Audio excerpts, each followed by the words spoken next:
2026-27 যে বাজেটটা পেশ হয়েছে, এটাতে আপনারা কতটা খুশি? তো নির্বাচনের আগে আমাদের পার্টি যে ম্যানিফেস্টো জারি করেছিল, যে প্রতিশ্রুতি মানুষের জন্য রেখেছিল, তো সেটা অনেকটাই পূরণ করেছে। এটা আমি ভারতীয় জনতা পার্টির একজন কর্মী হিসাবে আমি ব্যক্তিগতভাবে খুব খুশি যে মানুষের বাড়ি বাড়ি গিয়ে আমরা যে প্রতিশ্রুতি মানুষকে দিয়েছিলাম সেই প্রতিশ্রুতি আমরা রাখতে পেরেছি। আমরা সরকারি কর্মচারীদের কাছে গিয়ে বলেছিলাম যে 45 দিনের মাথায় সরকার গঠনের 45 দিনের মধ্যে আপনাদের দিয়ে ঘোষণা হবে। সরকার সেই প্রতিশ্রুতি রেখেছে এবং আমাদের যে কথার মূল্যটা সেটা আমাদের দল থেকে সেটা আমরা ভীষণভাবে আর যেটা বলেছিল মহিলাদের জন্য 3,000 টাকা অন্নপূর্ণা ভাণ্ডার, সেটাও তো বরাদ্দ করে দিয়েছে বাজেটে। এই ব্যাপারে আপনি কি বলতে চাইছেন? এটা 1 তারিখের মধ্যে অনেক মহিলাই যারা ফর্ম ফিল আপ করেছেন তাদের অ্যাকাউন্টে 3,000 টাকা ঢুকেছে এবং পরবর্তীকালে যে সমস্ত মহিলা অনলাইনে ফিল আপ করছেন তাদেরও আগামী 3 তারিখের মধ্যে সেই টাকাটা তাদের অ্যাকাউন্টে ঢুকেছে।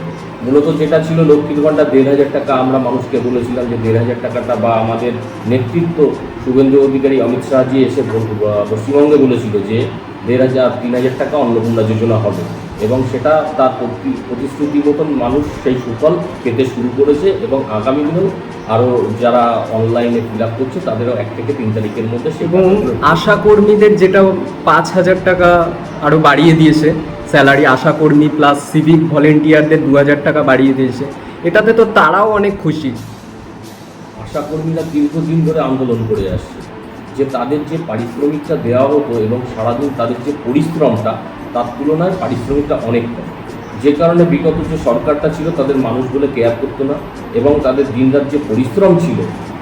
আর বর্তমান যে সরকারটা আজকে পশ্চিমবঙ্গে ভারতীয় জনতা পার্টির সরকারটা গঠন হয়েছে, সেই সরকার সেই সমস্ত আশাকর্মী বোনেদের দিকে নজর রেখেছে এবং তাদেরকে 5,000 টাকা তাদের স্যালারি বৃদ্ধি হয়েছে।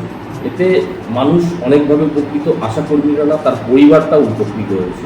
বিশেষ করে মহিলাদের সুযোগ সুবিধাটা আগে যেরকম ছিল এখন তো আরও অনেকটা বাড়িয়ে দিয়েছে। যেমন সরকারি বাসে যেটা বলেছিল আমাদের মাননীয় মুখ্যমন্ত্রী যে ফ্রি অফ কস্ট সরকারি বাসে চড়তে পারবে, সেটার জন্য 550 কোটি টাকা বরাদ্দ করে দিয়েছে। সেই ব্যাপারে আপনি কি বলবেন? দেখুন, মহিলাদের সরকারি বাসে যেমন শুধু সরকারি বাস ফ্রি না, মহিলাদের জন্য যে সরকারি চাকরিতে 33% সংরক্ষণ, এটাও একটা বড় ঘোষণা মহিলাদের কাছে। কারণ এখনকার দিনে মহিলারা লেখাপড়া শিখছে, তারা লেখাপড়া শিখে তারা চাকরি বাকরি করে নিজেরা স্বাবলম্বী হবে এবং যে সরকারি শূন্য পদ যেগুলো ঘোষণা করেছে বাজেটে, যেগুলো খুব তাড়াতাড়ি রিক্রুটমেন্ট শুরু হবে, সেখানে 33% মহিলাদের সংরক্ষণ রেখেছে। এটা একটা বড় ব্যাপার। তারপরে যে মাতৃকালীন গর্ভবতী মহিলা এবং স্তন্যদায়ী মহিলা, তাদের ক্ষেত্রেও একটা বড় সুবিধা আমাদের সরকার দেখেছে। এইটা বলতে পারেন এক কথায় জনকল্যাণমুখী যে বাজেট, সে বাজেট এর উপকার প্রত্যক্ষভাবে সমাজের নিচু স্তর থেকে উচ্চ স্তরের সব মানুষই পাবে। এখন পর্যন্ত সরকার যেগুলো বলেছে প্রায় সব কিছুই ফুলফিল করেছে। আপনার পরবর্তী যে আপনার হাবড়াবাসীর জন্য আপনারা কতটা কি কাজ করবেন ভেবেছেন? হাবড়াবাসীর জন্য মূলত যেগুলো, সেটা হচ্ছে যে হাবড়াবাসীতে ওই হসপিটাল, সবচেয়ে বড় জিনিসটা হসপিটালে শুধু বিল্ডিংটা আছে সাদা কালো রং করে রেখেছিল, পরিষেবা কিছু ছিল, চিকিৎসাও তো খুব একটা হাবড়াতে ভালো নেই। একদম সেটার উপর আমাদের মাননীয় বিধায়ক সম্মানীয় দেবদাস মণ্ডল মহাশয় অনেকবারই ভিজিট করেছেন, ভিজিট করে এবং তাদের প্রতিশ্রুতিও দিয়েছেন। আর আমরা চাইবো যে হাবড়া হসপিটালের মানুষগুলো চিকিৎসা পাক। এছাড়া আছে যেটা হাবড়ার সবচেয়ে বড় সমস্যা, সেটা হচ্ছে যানজট। সেই যানজটের দিকেও লক্ষ্য রাখা হচ্ছে এবং সেটা কীভাবে তার সুরাহা করা যায় সেদিকেও আমাদের মাননীয় এমএলএ মহাশয় দেখছেন।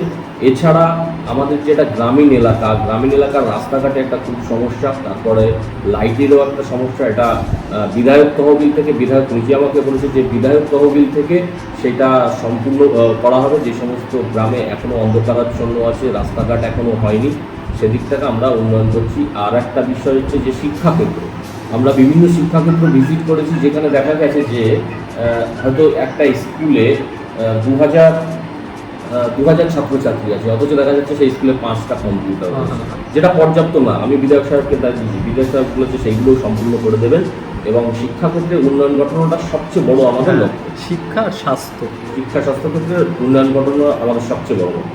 আপনার নাম? আমি অনুপম সাহা, সভাপতি, হাবড়া মণ্ডলপুর।